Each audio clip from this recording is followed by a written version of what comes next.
Peri engineering, arts and science, pharmacy, nursing மற்றும் physiotherapy கல்லூரிகள் சென்னை இந்தியாவில் சிறந்த உள்கட்டமைப்பு கொண்ட கல்லூரிகளில் ஒன்று.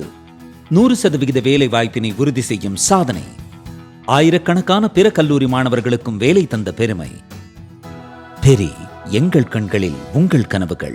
72,000 நாடி நரம்புகளில் உள்ள கர்மாக்களை களைய அன்னை சகுந்தலா அவர்கள் நடத்தும் ஆன்லைன் முத்திரை வகுப்பில் இணைவோம். தொடர்புக்கு கீழே உள்ள எண்களை அணுகவும் அல்லது வாட்ஸ்அப் குரூப்பில் இணையலாம். உங்கள் தொழிற்சாலை மற்றும் நிறுவனத்தின் மின்சார தேவையை வங்கி நிதி உதவியுடன் சொந்தமாக சோலார் பிளான்ட் அமைத்து முழுமையாக நீங்களே பூர்த்தி செய்து கொள்ளலாம். Velan infra project private limited, Chennai. 9842252166. மாதம்பட்டியில் ஓர் அற்புதம். பரிபூர்ணாஸ் ஐஸ்வர்யம் சீனியர்ஸ் லிவிங் பாரடைஸ். Phone 9943299940.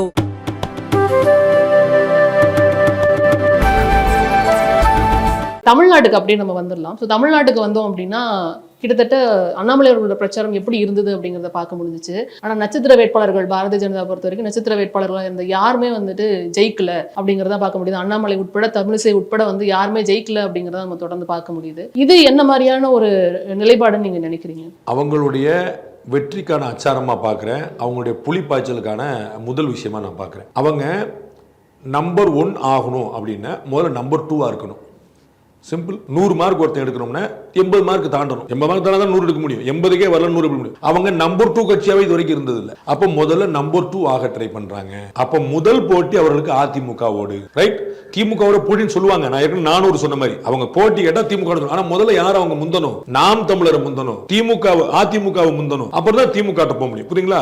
இப்ப நாம் தமிழரை முந்திட்டாங்க மொத்தமா. சரிங்களா? அவர் 8.5% வச்சிருக்காரு, இவங்க 11% வச்சிருக்காங்க. தனியா கூட்டணி சேர்த்தா 18 வச்சிருக்காங்க. இது ஒரு பக்கம். அப்புறம் பேசுவோம். அங்க அதிமுகவை 13 இடங்கள்ல 3வது தள்ளிட்டார். 13 தொகுதி அப்படின்னா 33%. 40 தொகுதியில 13 தொகுதி பின்னாடி இல்லையாச்சு. ஆனா கிட்டத்தட்ட 10 இடங்கள்ல டெபாசிட் இழந்திருக்காங்க. அதுல நீங்க ஆறு அடைஞ்சுக்கங்க. அவங்களுக்கு எப்ப டெபாசிட் இருந்துச்சு? வாழ்க்கையில முதல் முறை 23 தொகுதியில போட்டிடுறாங்க. புரியுங்களா? அதான் நீங்க நல்லா புரிஞ்சுக்கணும். ஏன் ஏடிஎம்கேக்கு தோல்வின்றோம், ஏன் பிஜேபிக்கு தோல்வி இல்லைன்னு சொல்றோம். ஏன் இப்படி ஒரு கான்ட்ராஸ்டான கேள்வி வருதுன்னா, ஏன்னா அவங்களுடைய பிரச்சாரம் அந்த மாதிரி இருந்தது. குறிச்சு வச்சுக்கோங்க, தென் தமிழகத்துல வந்து திராவிட கட்சிகளே இருக்காதுங்கிற வார்த்தையெல்லாம் அவங்க பேசுவாங்க. 400 சொன்னேன்ல உதாரணம். 400 போராடும் போது மோடி பேசினாரு. அப்கி பார் 400 பார்னாரு. நீங்க என்ன சொன்னீங்க? 400 வரமாட்டாரு. நீங்க ஆட்சிக்கு வரமாட்டாருன்னு சொன்னீங்களா? ஆட்சிக்கு வந்தாரு. நீங்க 400 சொல்லிட்டீங்க, நீங்க ஆட்சிக்கு வந்திருப்பீங்க. நம்ம பாவம். உங்களுக்கு ஆசையும் இல்ல, கனவும் இல்ல. அண்ணாமலைக்கு பெரிய கனவு இருக்கு. அவர் நாங்க தூக்குறோமா இல்லையா மாதிரி எங்க செஞ்சு நல்லா யோசிச்சுக்கோங்க. நம்பர் 4 இருந்த கட்சி டெக்னிக்கலி நாம் தமிழருக்கு பின்னாடி இருந்த கட்சி. ஒரே தேர்தலில் நாம் தமிழரையும் அதிமுக முந்திருச்சு 13 இடங்கள்ல. அதிமுக கூட்டணிக்கும் பாஜக கூட்டணிக்கும் வித்தியாசம் 4.5%. அதிமுக தேமுதிக சேர்ந்து 23% வாங்கி வச்சிருக்காங்க. இவர் 18% வாங்கி வச்சிருக்காரு. 5% தான் டிஃபரன்ஸ். அடுத்த எலெக்ஷன்ல சர்பாஸ் பண்ணாலும் ஒருவேளை வந்து அதிமுகவும் பாஜகவும் கூட்டணி அமைச்சிருந்தா 20 எம்பி கிடைச்சிரும். இப்ப இந்த ஆப்பர்ச்சுனிட்டி மிஸ் பண்ணது யாரு? எடப்பாடி பழனிசாமி அவர்கள், அண்ணாமலை. 2 பேரும். காரணம் 2 பேரும் எடப்பாடி பழனிசாமி தான் விரும்பல முதல்ல. அதற்கு ஒரு காரணமா திரு அண்ணாமலை சொன்னார். அண்ணாமலையும் விரும்பல, வேற விஷயம். ஒரு பொண்ணு பார்க்க போறீங்க, பையன் மாட்டேன்ட்டான், பொண்ணு வேண்டான்னுச்சு. ஆனா மாட்டேன்னு சொன்னது பையன். புரியுங்களா? அதுக்கப்புறம் எனக்கு ஒன்னும் ஆசை கிடையாதுப்பா, நான் பாத்துக்கிறேன்னு சொல்லிட்டு ஒரு பொண்ணு 2 பேருமே மறுத்தாங்க. அது 2 பேருமே விரும்பல, உண்மை. ஆனா சொன்னது யாருன்னு இன்னைக்கு நான் உங்களுக்கு இன்னொரு பாயிண்ட் சொல்றேன். திரு எடப்பாடி பழனிசாமி விரும்பி இருந்தால் திரு அண்ணாமலை அவர்களை மீறி கூட்டணி அமைந்திருக்கும். எடப்பாடி பழனிசாமி விரும்பல, அப்படி ஒண்ணு தேவையில்லைன்னு அவங்கள விட்டாங்க. அவ்வளவுதான். அண்ணாமலை அவர்களும் விரும்பல, நான் மறுக்கல, அவரும் விரும்பல. ஆனா அதை மீறியே நடந்திருக்கும். இப்ப பாஜகவுக்கு நல்லது பண்ணிட்டாரு திரு எடப்பாடி. ஒருவேளை அப்படி சீட் கிடைச்சிருந்தா இன்னைக்கு நிதிஷ்குமாரையோ இல்ல வந்து இவங்களையோ நம்பி இருக்க வேண்டியதில்லை. இங்க இருந்து எடப்பாடி அவர்கள் தானாமே வந்து கிளம்பி இருக்கும்ல. கூட்டணினா நீங்க எல்லாரும் நம்பி தானே. கூட்டணினா எல்லாருமே சேர்ந்து தானே. அதுல ஒன்றும் பிரச்சனை இல்லை. நீங்க அங்க பயப்படுறங்கிற அங்க பேச்சுக்கு இடம் இல்லைங்க. நரேந்திர மோடி பலவீனமாயிட்டாரோ, மற்றவங்களை நம்பி இருக்கிறாரோ அந்த இடத்துல. நான் ஏன் கேட்கிறேன் அப்படின்னா, இப்போ 2 பேருமே கடைசி நேரத்துல அமைந்த ஒரு கூட்டணின்னு சொல்லலாம். நிதிஷ்குமாரும் சரி, இல்ல வந்துட்டு சந்திரபாபு நாயுடும் சரி, இவங்க 2 பேரும் வெளியில வந்து பாஜகவை எவ்வளவு தூரம் விமர்சனம் பண்ணியிருக்காங்க அப்படிங்கிறது நம்மளுக்கு நல்லாவே தெரியும். பட் எடப்பாடி அவர்கள் கொஞ்சம் கம்ஃபர்டபுளான ஒரு கூட்டணியா இருந்திருப்பாரோ அப்படிங்கிறதுக்காக நான் கேட்கிறேன். நான் தான் சொன்னேங்க, எடப்பாடி தாங்க விரும்பலன்றேன். இவங்க கல்யாணம் தான் நல்லா இருக்கும், நானும் நல்லா தான் இருக்கு ஜோடின்னு. அவங்க விரும்பல, நான் என்ன செய்யட்டும்? எடப்பாடி அவர்களுக்கு பிரச்சனை வந்து அண்ணாமலை மட்டும் தான் அப்படிங்கிறது தான் வந்து விமர்சனமா இருந்தது. அது அவங்க சொன்ன சாக்கு. ஏன்னா தேர்தல் பிரச்சாரத்தின் போது வந்து பாஜகவை எதிர்த்து எந்த விமர்சனமும் அவர் பண்ணவே இல்லைங்கிறப்ப அவரோட ஸ்டாண்ட் என்னங்கிறது தெரிஞ்சது இல்லையா? நாளைக்கு ஏடிஎம் கூட சேர வேண்டியிருக்கலாம், பிஜேபி கூட சேர வேண்டியிருக்கலாம். அது அவர் தானே பலவீனம். அதனால தான் அவருக்கு 20% அவருக்கு சொல்றதுக்கு அஜெண்டா எல்லாம் போயிருச்சு. நீங்க புரியுங்களா? திரு ஸ்டாலின் அவர்கள் போகிற இடம் பூரா பாசிஸ்ட் ஆட்சி, சர்வாதிகார ஆட்சி, மோடி வந்து கான்ஸ்டிடியூஷனை பாழாக்கிடுவார்னு ஒரு பூச்சாண்டி காட்டிட்டே இருந்தீங்க. அதை ஏற்கிறாங்க, மறுக்கிறாங்க, மக்கள்கிட்ட ஒண்ணுச்சு. உங்கள்கிட்ட உங்கள்ட்ட பாயிண்ட் எல்லாம் போச்சு. ஸ்டாலின் சரியில்லை, ஸ்டாலின் சரியில்லை, அது அசம்பிளில பாத்துட்டு சொல்லிடுவாங்கல்ல. அதுதான் நீங்க இழந்தது. சரி, காங்கிரஸ் கூட சேரல, நீங்க ஒண்ணு பிஜேபி கூட போயிருக்கணும், இல்ல காங்கிரஸ் கூட போயிருக்கணும். தேசிய நீரோட்டத்துல இல்லாததுனால இந்த மாதிரி ஒரு முடிவை மக்கள் கொடுத்திருக்காங்க அப்படின்னு எடுத்துக்கலாம். ஆப்வியஸ்லி. ரெண்டாவது பாயிண்ட், நீங்க ஜெயலலிதாவும் இல்ல. ஜெயலலிதா அவர்கள் நீங்க ஜெயலலிதா இல்ல. ஜெயலலிதா இல்லங்கிறது ஒண்ணு, நீங்க ஜெயலலிதா இல்ல. 2014 அவங்க 2 பேர்ட்டையும் சேராம வந்து 37 சீட் வாங்கினாங்க. சோ 2 பேர்ட்டையும் சேராம வந்தா தோத்துறீங்கன்னு அர்த்தம் இல்ல. 2 பேர்ட்ட சேராம வந்தா நீங்க ஜெயலலிதா இருக்கணும். ஜெயலலிதாவும் அதிர்ஷ்டத்துல ஜெயிக்கல, நல்லா புரிஞ்சுக்கணும். 2011 அது ஒரு பெரிய கட்டமைப்பு. 2011 அவங்க தேமுதிகவோட சேர்ந்து ஃபுல்லா ஜெயிக்கிறாங்க. திமுக 3வது இடம், எதிர்க்கட்சி கிடையாது. அப்போ வந்துறாங்க. அப்புறம் தேமுதிக கொஞ்சம் முரண் பிடிக்குது, அவங்கள கழட்டி விடுறாங்க. பை எலெக்ஷன்ல பூரா ஜெயிக்கிறாங்க, உள்ளாட்சி தேர்தல் பூரா ஜெயிக்கிறாங்க, கூட்டுறவு சங்க தேர்தல் பூரா ஜெயிக்கிறாங்க. 2014 மக்களவை தேர்தலுக்கு முன்னாடி you won't believe கிட்டத்தட்ட 2 லட்சம் அரசு பதவியில அதிமுக காரங்க இருந்தாங்க. 2 லட்சம் பேர். கூட்டுறவு சங்க பிரதிநிதிகள் தலைவர்கள், இது உள்ளாட்சி பிரதிநிதிகள் தலைவர்கள், சட்டமன்ற உறுப்பினர்கள், பாராளுமன்ற 2 லட்சம் பேர் இருந்தாங்க. கண்டோன்மெண்ட் வரைக்கும் ஒண்ணு விடாம அடைக்க 2 லட்சம் பேர், ஆளுக்கு 10 பேர் வேலை பார்த்தா. அதுதான் 2014 அந்த அம்மா தனிச்சு நிக்க வச்சு. சும்மா ஃபன் பண்ணல அவங்க. அதுதான் 2016 தனிச்சு நிக்க வச்சு. 2016 அந்த அம்மாவுடைய செயல்பாடு என்ன செஞ்சது அப்படின்னா, இந்திய வரலாற்றில் முதல் முறையாக கம்யூனிஸ்டுகள் இல்லாத சட்டசபை உருவாக்கி. இந்திய வரலாற்றிலே கிடையாது. தமிழ்நாடு சட்டசபையில் கம்யூனிஸ்டுகள் கிடையாது. திமுக, அதிமுக, காங்கிரஸ் ஒருத்தர் மதிமுக எம்எல்ஏ இருந்தாங்களா? விடுதலை சிறுத்தைகள் எம்எல்ஏ இருந்தாங்களா? பாஜக எம்எல்ஏ இருந்தாங்களா? 2 கம்யூனிஸ்ட் எம்எல்ஏ இருந்தாங்களா? ஒருத்தர் கிடையாது. எப்படி தொடச்சிட்டாங்க பாருங்க அரசியல. அது லக்குல வந்தது கிடையாது. 2011 போட்ட விதை 12 அழுத்துனது, 14 செக் பண்ணிக்கிட்டாங்க. ரைட், எம்பி எலெக்ஷன்ல 37 தூக்கிட்டோம், 16 வேலை வாங்கினாங்க, நின்னுச்சு. இப்ப அவர் வந்து களத்துல இறங்கி வேலை செய்யல. ஃபர்ஸ்ட் ஆஃப் ஆல் கூட்டணிக்கு வந்து கட்சியில தன்னுடைய இடத்தை காப்பாத்திக்கிறதுக்கே வந்துட்டு பெரிதும் வந்துட்டு செலவு செஞ்சிட்டாரு. பிளஸ் பெரிய பெரிய ஆட்களை வந்து நிக்க வைக்கல, புதுமுகங்களை நிறைய பேர் நிக்க வச்சாரு. இதெல்லாம் அவங்க தான் அவங்களோட தோல்விக்கு காரணம்னு சொல்லப்படுது. எதுவுமே காரணம் இல்ல, கூட்டணி இல்லாத மட்டும்தான் காரணம். அவர் களத்துல இறங்கி வேலை பார்க்காம அப்படி இருப்பாரு. அந்த கட்சி ஜெயிச்சா யாருக்கு பெருமை? இப்ப இந்த கட்சியில யாரும் விமர்சிக்கிறீங்க? வேலுமணி சரியா செயல்படல அப்படின்னு சொல்ல போறீங்களா? பாராட்டு அவருக்கு வந்தா பழி அவருக்கு தானே வரும். சோ அவர் எப்படி வேலை செய்யாம இருப்பாரு? அது உண்மை இல்ல. கூட்டணி இல்லங்கிறது மட்டும்தான் உண்மை. பிரபலங்கள்லாம் நிக்கல. மத்த கட்சியில பிரபலங்கள் பூரா வந்து சும்மா உட்கார்ந்து இருக்காங்க, அவங்க வந்து நிக்கிறாங்க. இந்த கட்சியில பிரபலம் பூரா எம்எல்ஏ உட்கார்ந்து இருக்காங்கல்ல, முன்னாள் எம்எல்ஏ உட்கார்ந்து இருக்காங்க, முன்னாள் அமைச்சர் உட்கார்ந்து இருக்காங்க, மாவட்ட தலைவர் உட்கார்ந்து இருக்காங்க. அவங்க அடுத்த 2 வருஷத்துல அசம்பிளிக்கு போட்டி விடணும். ஏடிஎம் கேட்டா உங்களுக்கு அசம்பிளி வேணுமா பார்லிமெண்ட் வேணுமா என்ன சொல்லுவாங்க இயல்புல? அசம்பிளி. அப்புறம் தங்கமணியை வந்து sorry Thangamani, Velumani, OS Manian, Senthil sorry Rajendra Balaji, Sellur Raj, இவங்க எல்லாரும் எம்பி ஆக்குறாங்க, எம்பிக்கு நிப்பாட்டுறாங்கன்னு வச்சுக்கோங்க. எல்லாரும் எம்பி. Super matter. இதுல வந்து ஒரு 5-6 பேர் ஜெயிக்க கூட வாய்ப்பு இருக்கு, நான் மறுக்கல. சரிங்களா? இன்னைக்கு ஏடிஎம்கேல கோயம்புத்தூர்ல யாரையும் நிப்பாட்டி 3வது இடம் போறதுக்கு வேலுமணியை நின்று இருந்தாருன்னு என்ன இருக்கும்? கட்டாயமா கேமாத்துக்கு ஜெயிச்சாலும் வியக்கிறது இல்லை. அப்புறம் 2 வருஷம் கழிச்சு 2 வருஷம் கழிச்சு அவர் எம்எல்ஏ ஆகணும். அவருடைய ஆதரவாளர் 10 பேர் சுத்தி எம்எல்ஏ ஆகணும். அவர் எம்எல்ஏ என்ன செய்வீங்க? மந்திரி எப்படி ஆகுறது? சிவி சண்முகம் ஜெயிச்சா பத்தாது, அவருடைய ஆதரவாளர் சுத்தி ஜெயிக்கணும். புரியுதுங்களா? அப்ப பிரபலங்கள் நிப்பாட்டல. தமிழிசை அவர்கள், வானதி அவர்கள், சாரி இவங்க பொன்னார் அவர்கள், நயினார் நாயந்திரன், இவங்க கருப்பு முருகானந்தம், அவங்களுக்கு எல்லாம் இதான் வேலை. அவங்க யாரும் எம்எல்ஏ கிடையாது. அவங்க அந்த வேலையை பாக்குறாங்க. நயினார் நாயந்திரன் ஒருத்தர் தான் எம்எல்ஏ வந்து போட்டிட்டவர், மத்த யாருமே இல்ல. அப்புறம் அப்ப இங்க பிரபலங்கள் போட்டியில் ஒரே பிரச்சனை, அவர் ஏடிஎம்கேவோட பிஜேபியோட கூட்டணி வைக்கல, அவ்வளவு. வேற ஒரு பிரச்சனை கிடையாது. இதே அலையன்ஸ் இன்னைக்கு பிஜேபி கிட்ட இருக்கிற அலையன்ஸ், இன்னைக்கு ஏடிஎம் கிட்ட இருக்கிற அலையன்ஸ், இந்த 2 சேர்ந்து ஒரு அலையன்ஸ் தான் என்ன இருந்துச்சு? 20 இடங்கள் வந்திருப்பாங்க. இவ்வளவுதான் பாயிண்ட், வேற ஒண்ணுமே கிடையாது. ஒரு சாதாரண கூட்டல் கழித்தல் கணக்கு. ரொம்ப பெரிய ஆழமா யோசிச்சு நான் மோட்டோல பார்த்தேன் நேத்து, எனக்கு வந்து மேலும் தகவல் வந்துச்சுன்னா ஒண்ணுமே கிடையாது. சாதாரண 2-2-4 அப்படி நம்ம பார்த்தோம் அப்படின்னா, இப்ப அதிமுக பல, நீங்க சொன்ன மாதிரி பல இடங்கள்ல வந்து பாஜக 2வது இடத்துக்கு வந்து 13 இடம்.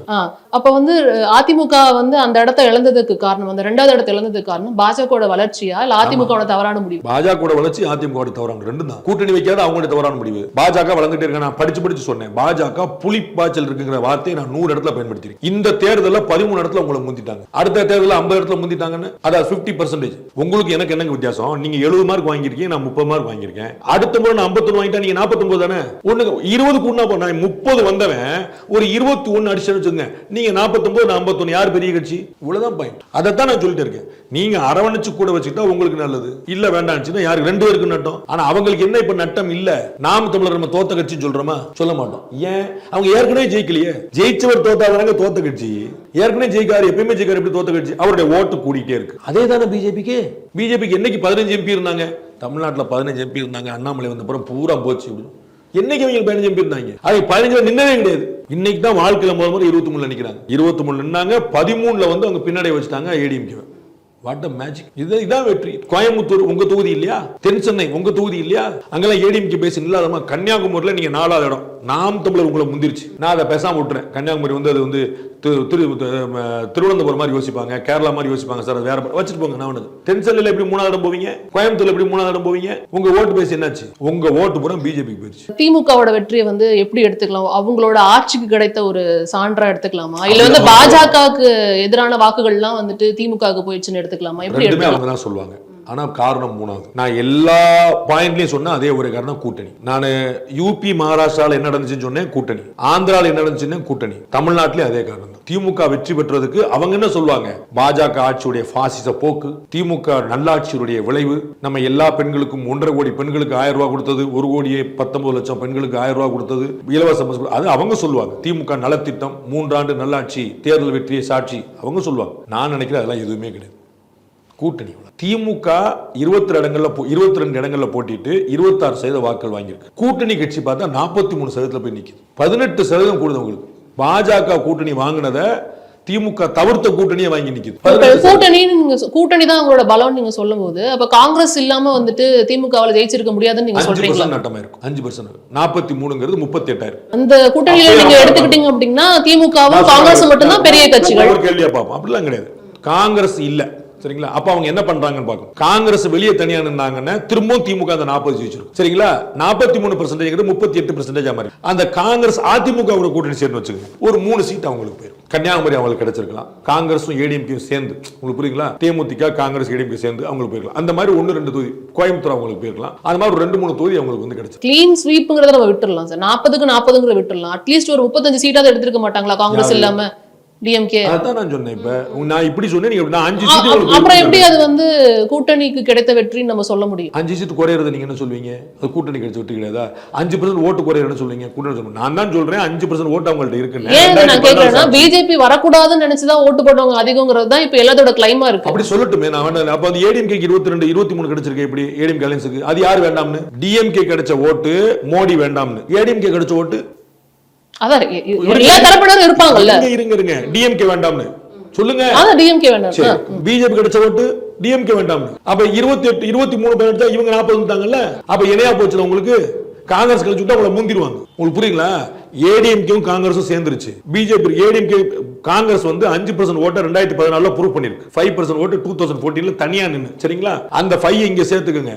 இன்னைக்கு இவங்க 23 வாங்கியிருக்காங்க. 28 18 48 53 உங்களோட கூடிடுவாங்க அவங்க. நான் சொல்றது இந்த அலையன்ஸ் அப்படி ஒண்ணா சேர்ந்தாங்க. அரித்மெட்டிக் தான். காங்கிரஸ் பிஜேபி எப்படி சேரும்னு கேட்காதீங்க. அரித்மெட்டிக்னு சொல்றேன். நீங்க 5 கூடினா 5 குறைஞ்சா சாதாரண விஷயம் இல்ல. அவருக்கு திரு ஸ்டாலினுக்கு தெரியாதா, உங்களுக்கு எனக்கு தெரிஞ்சிருது. எதுக்கு சிந்தாம சதுராம அப்படியே அள்ளி அணைச்சு வச்சிருக்காரு, எவ்வளவு சமரசம் பண்ணி வச்சிருக்காரு. நான் பானையில தான் போட்டிடுவேன். 2 கட்சி விடுதலை சிறுத்தைகள் சொல்லிட்டாங்க 2 தொகுதியில நான் சுயேட்சை சின்னத்தெல்லாம் போட்டிடுவேன். மதிமுக சொல்லிருச்சு. இப்ப தோத்துறீங்கப்பா வாங்கப்பான்னு சொல்லலாம்ல. இறங்கி எடுத்து வேலை பார்த்து 40 நான் தான் போட்டிடுறேன், எங்கேயும் தோக்கூடாது அவ்வளவு வேலை பார்த்து செஞ்சு அவங்களுக்கு ஜெயிக்க வச்சிருக்காருல. ஒரு கட்சி தலைவரா சரியான விஷயத்தை தான் பண்ணிருக்காரு. ஆமா, அதான் நான் சொல்றேன். இங்கிட்ட வந்து எடப்பாடி அவர்கள் தவற விட்ட விஷயத்தை இவர் வந்து எடுத்துக்கிட்டாரு. கரெக்டா சொன்னீங்க. அதான் நான் சொல்றேன். கரெக்டா சொன்னீங்க. இப்ப அடுத்ததா வந்து விருதுநகரும் இங்க தர்மபுரியும் வந்துட்டு நேற்று எல்லாருமே திரும்பி பார்த்த ஒரு தொகுதியா இருந்தது. நெக் டு நெக் வந்துட்டு பயங்கரமா போயிட்டு இருந்தது. நம்மளால தர்மபுரி வெற்றி எதிர்பார்த்த தொகுதி. நான் வந்து 33 சாணக்கியால நாங்க என்ன சொன்னோம்னா 33 தொகுதி உத்தரவாதம் டிஎம்கே, 7 தொகுதி இழுபறி. நாங்க யாருக்குமே கொடுக்கல. இழுபறினா யாருக்குனாலும் போலாங்கிறது தான் பதில். அதான் அந்த 7 இங்கே போயிடுச்சு. அவ்வளவுதான். அந்த இழுபறி நாங்கள் கொடுத்த தொகுதியில இந்த 2 தொகுதியுமே இருக்கு, சரிங்களா? இந்த தர்மபுரியும் சாரி விருதுநகர் இல்ல. விருதுநகர் வந்து நான் இன்னும் கிளீனா ஜெயிக்கும்னு நினைச்சேன். தர்மபுரி இருந்துச்சு, திருநெல்வேலி இருந்துச்சு. இந்த 7 தொகுதி வச்சுங்க. தர்மபுரியில அவங்களுக்கு ஒரு பெரிய அதிர்ச்சி தான். அதுல வந்து ஏன்னா அது 25,000 ஓட்டு தான், 21,000 ஓட்டு போது அவர் பெரிய டஃப் ஃபைட் கொடுத்தாங்க. அண்ட் விருதுநகர்ல எனக்கே சர்ப்ரைஸ். எனக்கு தெரியாது அவங்க பேசின் அப்படின்னு. விருதுநகர் தொகுதி திரு விஜயகாந்த் காலத்துல இருந்து ரொம்ப ஸ்ட்ராங்கா இருந்த தொகுதி அவங்களுக்கு. திரு மாஃபாய் பாண்டியன் எங்கள் போட்டியிட்டு அங்க சட்டமன்றத்துக்கு வென்ற தொகுதி. மக்களவை தேர்தலுக்கும் அவர் வந்து அங்க போட்டியிட்டார். அதனால அவங்க வந்து விஜயகாந்த் கம்யூனிட்டி கிரவுண்ட் ஒர்க் 3மே பண்ணி அந்த விருதுநகர் ஸ்ட்ராங்கா இருந்துச்சு. இப்ப திரு விஜயகாந்துடைய மறைவும் விஜயகாந்துடைய மகனே போட்டியிட்டதும் ஒரு சென்டிமெண்டல் வேல்யூ கூட்டிருச்சு. அது திரு மாணிக் தாக்கூர் ஆட்டிருச்சு. அவர் ஜெயிப்பாரா இல்லையாங்கிற மாதிரி ஆயிடுச்சு. அவர் மாணிக் தாக்கூர் கம்ஃபர்டபுளா ஜெயிப்பார் நினைச்சேன். ஏன்னா எதிர் ஓட்டுகள் 2ஆ பிளவுடுது. எல்லா ஊர் மாதிரி தான் எதிர் ஓட்டுகள் 2ஆ பிளவுடுது. அங்க வந்து மத்த 2 பேரும் ஒன்னும் பெருசா இல்ல. வந்து இப்ப 2 பேருமே விஐபி கேண்ட் வச்சுட்டு நீங்க ராதிகா போடுறாங்க, விஜய் பிரமான் போடுறாங்க. அவங்க விஐபி பண்ணா இவர் நடுவில் படத்துக்கிட்டே ஜெயிச்சுடுவாருன்னு நினைச்சேன். அது வந்து ரொம்ப பெரிய சேலஞ்ச் தான். Vijay பிரபாகரனுடைய பெர்ஃபார்மன்ஸை தேமுதிகவோட பெர்ஃபார்மன்ஸை we have to appreciate. தேமுதிகவோட பெர்ஃபார்மன்ஸா இப்ப நீங்க சொன்ன மாதிரி அது ஏடிஎம்கே இல்லாம கிடையாதுல. நீங்க நான் சொன்னேன் டிஎம்கே அலையன்ஸே வந்து அலையன்ஸ் எல்லாம் டிஎம்கே ஜெயிச்சிருப்பாங்களா அவ்வளவு சொல்லுங்க. நான் தான் உங்களுக்கு சொன்னேன் டிஎம்கே வந்து 26% வச்சிருக்கு. 26 அந்த 26ல மற்ற கட்சியுடைய ஓட்டு இல்லையா? புரியுங்களா?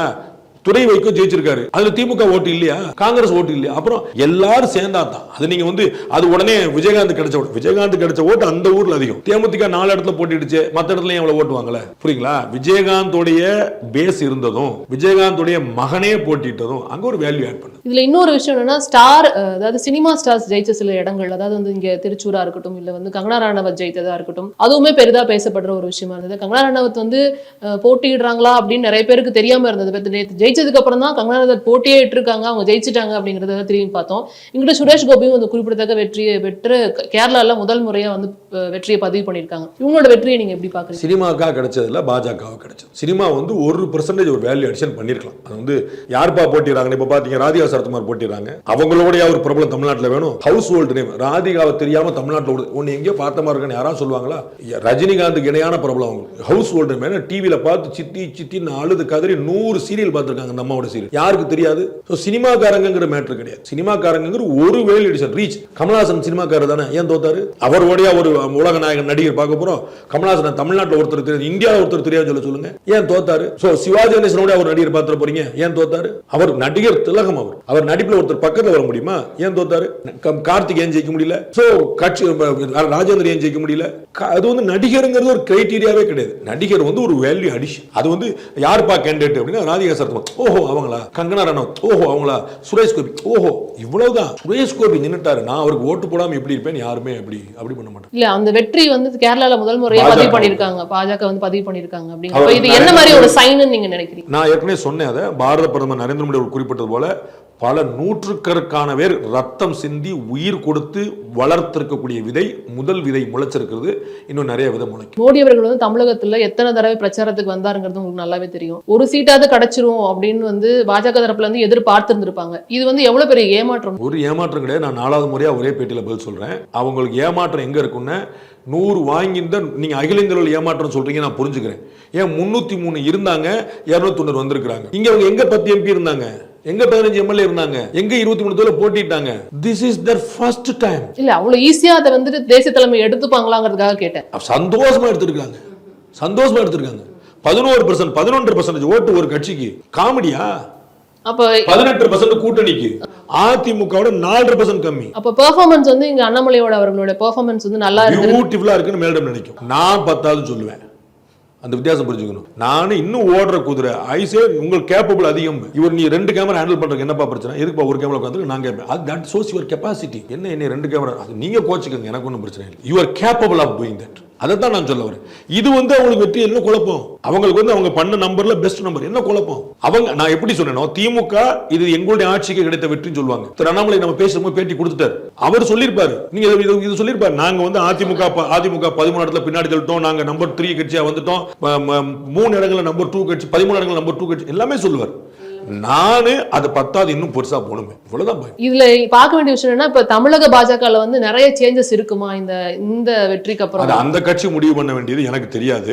2026 வரைக்கும் அவர் இருப்பாருன்னு நான் நினைக்கிறேன். நான் விரும்புறேன்லாம் நான் சொல்ல, நான் நினைக்கிறேன். என்னோட கணக்குல எல்லாம் அவங்க எப்படி இந்த மாதிரி ஓட்டு வாங்குவோம், சீட் வாங்கணும், அது மாதிரி எல்லாமே வெறும் கணக்கு தான். அவங்க வந்து வழக்கமா 2 டேர்ம் கொடுக்குற பழக்கம் உள்ளவங்க. ஏன்னா அவங்களுடைய கணக்குல ஒரு பதவி வந்து 3 ஆண்டுகள். அவர் வந்து இப்ப 2.5 வருஷம் தான் ஆகுது. சோ அடுத்த டேர்ம் அவர் கொடுப்பாங்க நினைக்கிறேன். இதுக்கு முன்னாடி தமிழிசை கொடுத்திருக்காங்க, பொன்னார் கொடுத்திருக்காங்க, இவங்க எல்ஜி கொடுத்திருக்காங்க, எல்லாருக்குமே கொடுத்திருக்காங்க. எல்முருகன் கிட்ட எக்ஸ்டெண்ட் பண்ணல. அவருக்கு பாதியில தான் இவர், எல்முருகனுடைய பாதியில தான் இவர் கொண்டாங்க. அவங்க எல்லாம் 2 டேர்ம் இருந்தவங்க. அத மாதிரி இவர் 2 டேர்ம் கொடுப்பாங்க நினைக்கிறேன். அண்ட் அசெம்பிளி எலெக்ஷன் 2 வருஷம் தான் இருக்கு. நாளைக்கு உங்களை தலைவரா போட்டாங்கன்னு வச்சுக்கோங்க, அந்த கட்சியில என்ன நடக்குன்னு புரியறதுக்கு 2 வருஷம் ஆயிடும். இவர் தலைவரா போட்டாங்கன்னு வச்சுக்கோங்க, இவர் தலைவரா தொடர்ந்தான்னு வச்சுக்கோங்க, அவருக்கு எல்லா விவரமும் தெரியும். அது போக இப்ப 2 எலெக்ஷன் எக்ஸ்பீரியன்ஸ் ஆச்சு. ஒரு எலெக்ஷன்ல அவர் துணை தலைவரா இருந்தங்க போட்டிட்டார். ஒரு எலெக்ஷன்ல அவர் தலைமையிலே அவர் டிசிஷன் எடுத்து உட்கார்ந்திருக்கார். அப்ப டெல்லியில கூட்டணி வச்சு எல்லாத்தையும் பேசி எவ்வளவு நெகோசியேட் ஓடி இருக்கு பாருங்க. எல்லாமே ஓவர் நைட்ல பாமகக்கு இத்தனை சீட்டுங்கிறதோ தமாகக்கு இவ்வளவு சீட்டுங்கிறதோ வச்சுக்கோங்க, எப்படி நடந்த விஷயமா எவ்வளவு நெகோசியேஷன் ஓடி இருக்கும். அப்ப இவர்கிட்ட பேசாம இருக்க முடியுமா மாநில தலைமையிட்ட? அப்ப இவர் வந்து ஒரு டிசிஷன் மேக்கிங்ல ஒரு ஸ்ட்ராங் எக்ஸ்பீரியன்ஸ் கிடைக்கும். இதை வச்சு 26 நகரத்துல ஈஸியா இருக்கும்னு கட்சி தலைமை நினைக்கும்னு நான் நினைக்கிறேன்.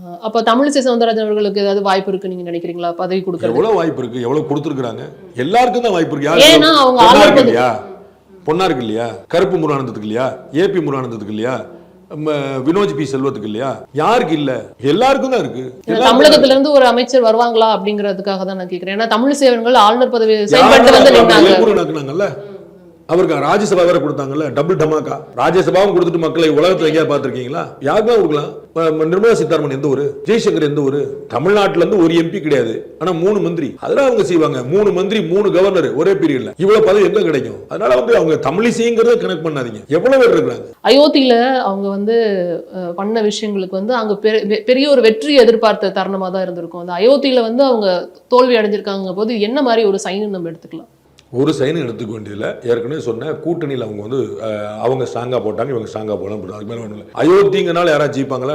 அயோத்தின்னு பாபா ஓன் போட்டுவாங்களா? அப்ப சிறுபான்மை ஓட்டெல்லாம் கன்வெர்ட் ஆயிடுச்சு நீங்க நினைக்கிறீங்களா? ஒருவேளை யாருக்கு? கூட்டணி கட்சிகளுக்கு, எதிர்கட்சியினருக்கு. எப்ப பிஜேபி இருந்துச்சு? இல்ல நான் அயோத்தி வாக்கு என்னைக்கு பிஜேபி இருந்துச்சு காங்கிரஸ் போயிருச்சான்னு கேக்குறீங்க? இல்ல நான் ஏன் கேக்குறேன், சிறுபான்மைக்கு எதிரானவன் தானே முத்திர குத்திட்டு இருக்கீங்க. அப்புறம் அவங்கள்ட்ட 100 ஓட்டாவது வந்திருக்குன்னா நீங்க அதை பாராட்டல செய்யணும். இதுக்கப்புறம் உனக்கு 100 பேர் போட்டுருக்காங்க, பாராட்ட செய்யணும். நீங்க தான் சிறுபான்மைக்கு எதிரான கட்சின்னு சொன்னீங்க. சிறுபான்மை ஓட்டு எதிராக போயிருச்சான்னு கேக்குறீங்க? இல்ல சிறுபான்மையில ஓபிசி ஓட்டெல்லாம் அங்கிட்டு போயிடுச்சு அப்படிங்கிறதுக்கு தான். ஓபிசி தான் பிரதமர் என்ன பிசி?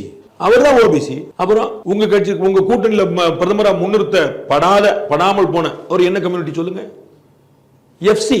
உங்க கணக்குக்கு அப்படி போட்டு அது பாகுபாடு பார்க்க கூடாது. எஃப்சியா எஸ்சியா ஓபிசியா பார்க்க கூடாது. அது ஏன் ஸ்டாண்ட். ஆனா நீங்க வாங்க ஓபிசி அப்படின்னு சொன்னீங்கல்ல, உங்க கட்சியோட தலைவர் சோகால் யாரு? எஃப்சி. இந்த கட்சியோட பிரதமர் வேட்பாளர் யாரு? ஓபிசி. யாருக்கு ஓட்டு போட போறீங்க? இல்ல நான் அந்த இடத்துல அவங்க தோத்ததுனால ராமர் கோயில் ஒரு எலெக்ஷன் மேட்டரே கிடையாது. நான் 50 பேட்டி கொடுத்திருக்கேன் இந்த ஒரு டாபிக். ஒரு இடத்துல நான் ராமர் கோயில் ஓட்டு கிடைக்கும் சொல்லியிருக்கேன் பாருங்க. கிடைக்காதுன்னு நான் சொல்லியிருக்கேன். 10 இடம் நான் காட்டுறேன். ராமர் கோயில் யாருக்கு ஓட்டு தராது? ராமர் கோயில் ஆசீர்வாதம் தான் தரும். ராமர் கோயில் கட்டினாரு மோடி புண்ணியமா, அவ்வளவுதான் சொல்லுவாங்க. அதனால போய் ஓட்டுல யாரும் போட மாட்டாங்க.